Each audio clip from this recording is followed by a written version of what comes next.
Boa tarde, pessoal do oitavo ano C, Colégio SEAC. Quem fala aqui é a professora Dinan. Vou passar para vocês aqui uma videoaula sobre tipos de ângulos, que é um conteúdo que está na página 148 da apostila de vocês. Eu vou explicar como que você vai identificar cada um dos tipos de ângulos e como que você vai trabalhar com eles nos exercícios. Então vejam bem aqui, acompanha comigo esse desenho que tem aqui, ó. E vamos classificar esses tipos de ângulos. Aqui embaixo já tem um resumo de tudo que eu vou falar, para você conseguir assistir depois e entender, ter um resuminho da teoria, acompanhando também o que você tem lá na sua apostila. Mas veja bem como que se define cada um dos tipos de ângulos. Eu tenho aqui esse meu, vou marcar aqui de vermelhinho aqui, ó. Esse meu primeiro ângulo. Consegue enxergar esse ângulo A e esse ângulo C dessa maneira aqui, ó? Imagina só um X assim, ó. Só um X. Duas retas se cruzando. Esquece o resto do desenho. Eu tenho esse ângulo aqui, ó, que eu vou marcar de azul. Esse ângulo aqui e esse outro ângulo de baixo. Consegue enxergar que eles têm a mesma medida? Então, se eles têm a mesma medida, eles são chamados de ângulos opostos pelo vértice. Se você observar, eles têm um vértice em comum, ó. Se você olhar aqui nesse meio aqui, ó, onde elas se cruzam, é um ponto. Esse ponto ele é chamado vértice do ângulo. Como está um para um lado, outro para o outro, então ele é classificado como oposto pelo vértice. Na matemática, ao invés de escrever tudo isso daqui, ó, você pode usar como chama? Uma sigla para você relacionar esses dois ângulos. Então, se eu falar para você que esse ângulo aqui, alfa, esse aqui também vai ser alfa, certo? Mas aqui no meu desenho, eu tenho esses dois ângulos, ó. Anota aqui comigo, onde eu marquei de azul. Esse ângulo B e esse ângulo D. Consegue enxergar que eles são parecidos com aqueles ali em cima, ó? Então, eu tenho esse ângulo D aqui embaixo e esse ângulo B aqui em cima. Os dois são opostos segundo esse vérticezinho aqui, ó, que eu vou fazer de verde, bem no cruzamento das linhas aqui, ó. Ó, acompanha comigo, ó. Esse pontinho verde, ele é o vértice desses dois ângulos. Como tá um para cima e um para baixo, você classifica esses dois aqui como opostos pelo vértice, certo? Essa é a primeira coisa que você tem que saber antes de fazer toda essa classificação aqui de baixo.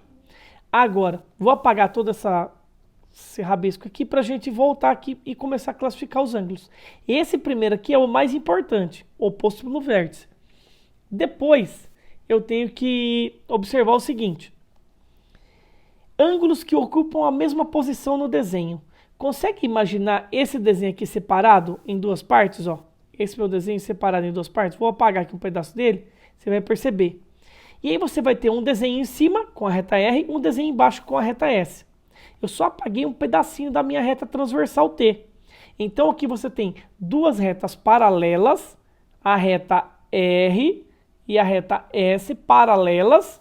Lembrando que são retas paralelas, é que qualquer ponto entre elas que eu tomar, eles terão a mesma distância. Então eu tenho duas retas paralelas cortadas por uma transversal T. Aqui, ó. Essa T que corta aqui, ó.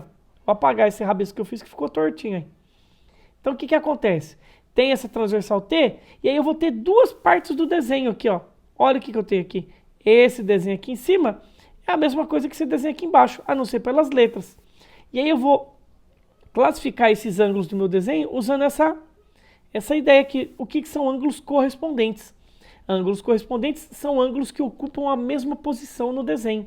Então observa que esse ângulo A e esse ângulo E, eles estão na mesma posição no desenho, ó. Tá vendo, ó?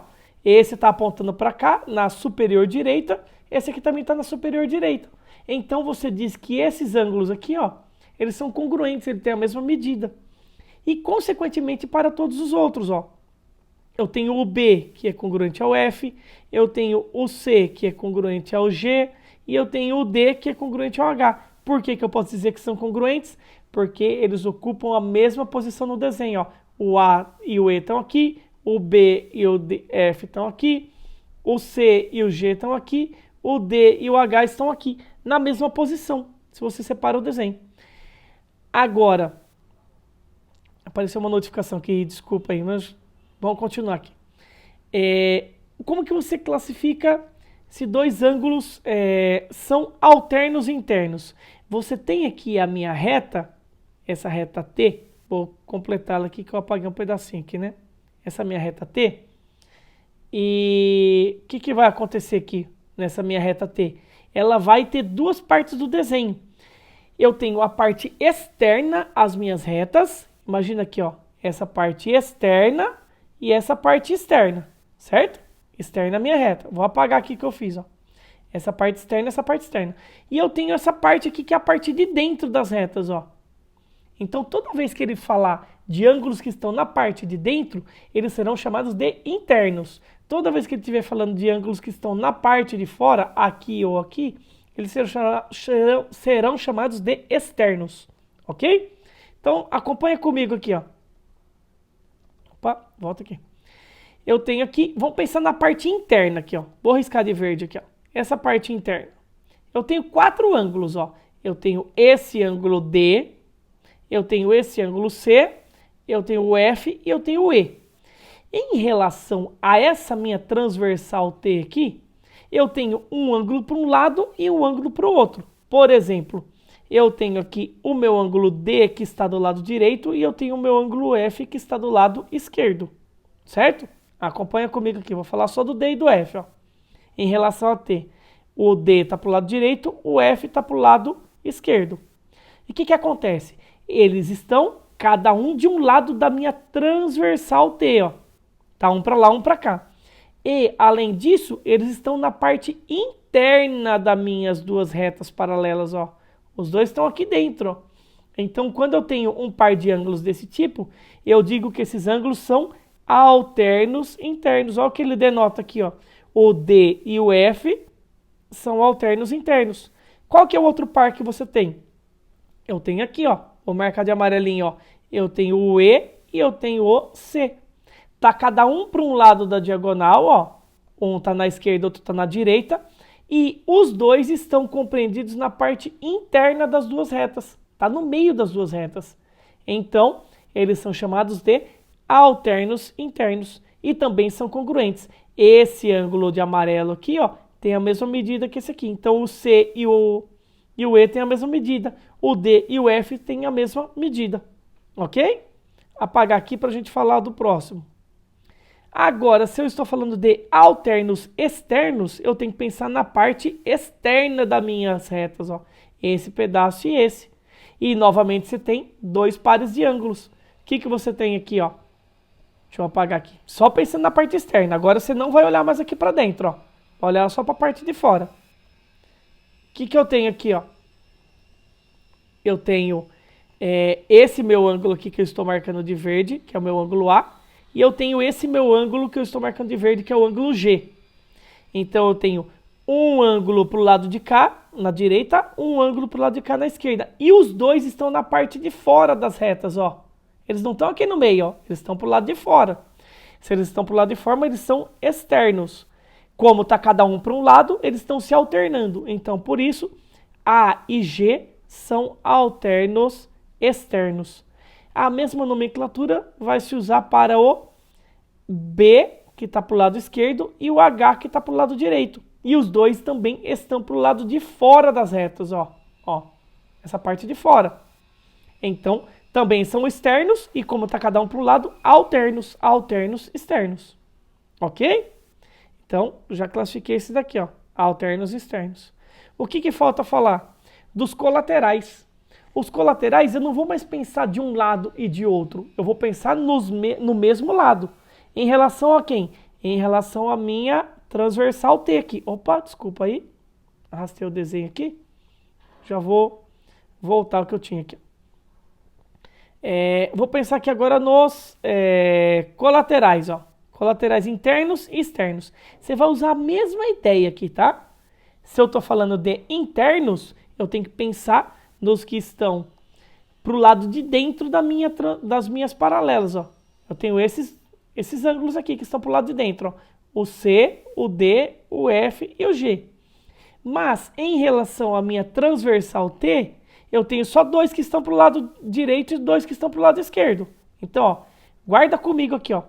do mesmo lado, eu tenho na parte de dentro, ó, nessa parte de dentro, quem que eu tenho para o mesmo lado?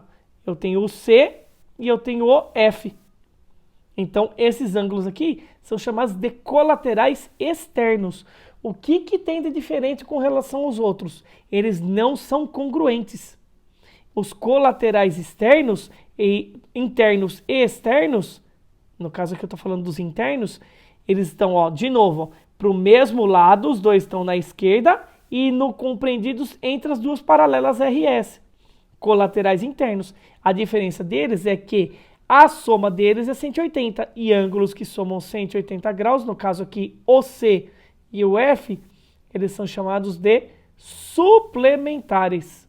Suplementares. Certo? Ângulos que somam 180 graus são chamados de suplementares. C e F são colaterais internos, são suplementares. Ainda eu tenho outro par aqui, ó. Vou marcar de azul, ó. Par aqui, ó. Os dois estão para o lado de dentro, o D e o E. O D e o E também são colaterais internos. Os dois estão para o mesmo lado da transversal T e compreendidos entre as duas paralelas RS. A mesma ideia se diz para os colaterais externos. Só que agora eu não vou mais pensar entre as paralelas, eu vou pensar fora delas. Então deixa eu apagar aqui, ó, todo esse rabisco que eu fiz aqui, ó. Certo? Mesma coisa aqui, ó. Agora o que eu vou denotar? Para o lado de fora das paralelas, ó. Eu tenho, para o lado de fora eu tenho esse pedacinho e tenho esse pedacinho, ó. Certo? E aí eu vou pegar ângulos que estão para o lado de fora e do mesmo lado em relação à minha transversal T. Pensa lá do lado de fora só. Aqui e aqui, ó. Lado de fora. Lado de fora das paralelas. Não mais aqui no meio, ó. Pro lado de fora. E aí eu tenho ângulos que estão do mesmo lado, ó. Você tem esse ângulo aqui, ó. O G tá pro lado esquerdo e o B também tá pro lado esquerdo. Eu tenho o A que está para o lado direito e o H que também está para o lado direito. Então, quando ângulos estão do mesmo lado de uma diagonal T e eles estão para o lado de fora das minhas paralelas, eles são chamados de colaterais externos. Colateral do mesmo lado, externo porque está para o lado de fora. Mesma coisa aqui, eu digo que ângulos colaterais internos e externos são suplementares. E a soma dá 180. No exemplo desses externos, eu posso dizer que esse meu A mais esse meu H, se eu somar aqui a medida do A mais a medida do H, isso aqui vai me dar 180 graus. Certo? 180 graus. Isso que são os tipos de ângulos. E aí vocês podem fazer as atividades aí, que estão aí na página 149 e 150. Podem fazer esses exercícios aí que são bem tranquilos e se tiverem dúvidas, nos encontramos daqui a pouco na nossa aula online. Ok? É isso aí.